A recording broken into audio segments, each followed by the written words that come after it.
اللہ تبارک و تعالی نے انسان کو اپنی عبادت کے لیے پیدا فرمایا ہے، مگر افسوس آج ہماری بڑی تعداد نیکی کے راستے سے دور نظر آتی ہے۔ ہم بہت سے کام لوگوں کی شرم کی وجہ سے نہیں کر پاتے۔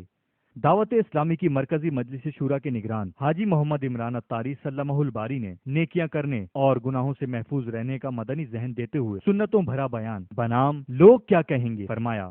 مسلمان کا یہ اعتقاد ہے، مسلمان کا یہ ایمان ہے کہ میرا رب مجھے دیکھ رہا ہے۔ ہم عجیب و عجیب قسم کے لوگ ہو گئے۔ ہمارا کیا لوگ کیا کہیں گے، یہ کرو کیوں لوگ کیا کہیں گے، یہ پہن لو وہ نہیں پہننا کیوں لوگ کیا کہیں گے، دعوت ہے لوگ کیا کہیں گے، شیشے کے سامنے کھڑا ہوں لوگ کیا کہیں گے، کچھ تحفہ لے کے جانا ہے لوگ کیا کہیں گے، اٹھنا ہے لوگ کیا کہیں گے، بیٹھنا ہے لوگ کیا کہیں گے، مسجد میں جا رہا ہوں لوگ کیا کہیں گے، نکل جا لوگ کیا کہیں گے، لوگ کیا کہیں گے، لوگ کیا کہیں گے، جوتا پہن رہا ہوں لوگ کیا کہیں گے، گلاس پہن رہا ہوں لوگ کیا کہیں گے، پین لگانی ہے لوگ کیا کہیں گے، گھڑی پہننی ہے لوگ کیا کہیں گے، بیان کرنا ہے لوگ کیا کہیں گے، میں اپنا اسٹیٹس نیچے لے آؤں لوگ کیا کہیں گے، ہر طرف ایک ہی آواز ہے لوگ کیا کہیں گے، لوگ کیا کہیں گے۔ ہم سب کو باولا بنا دیا، باولا۔ ہم خالق کی خوشنودی دل سے نکال کر مخلوق کی خوشنودی بسا رہے ہیں۔ خدا کا خوف نہیں ہے، جو کرنا ہے لوگوں کے لیے کرنا ہے،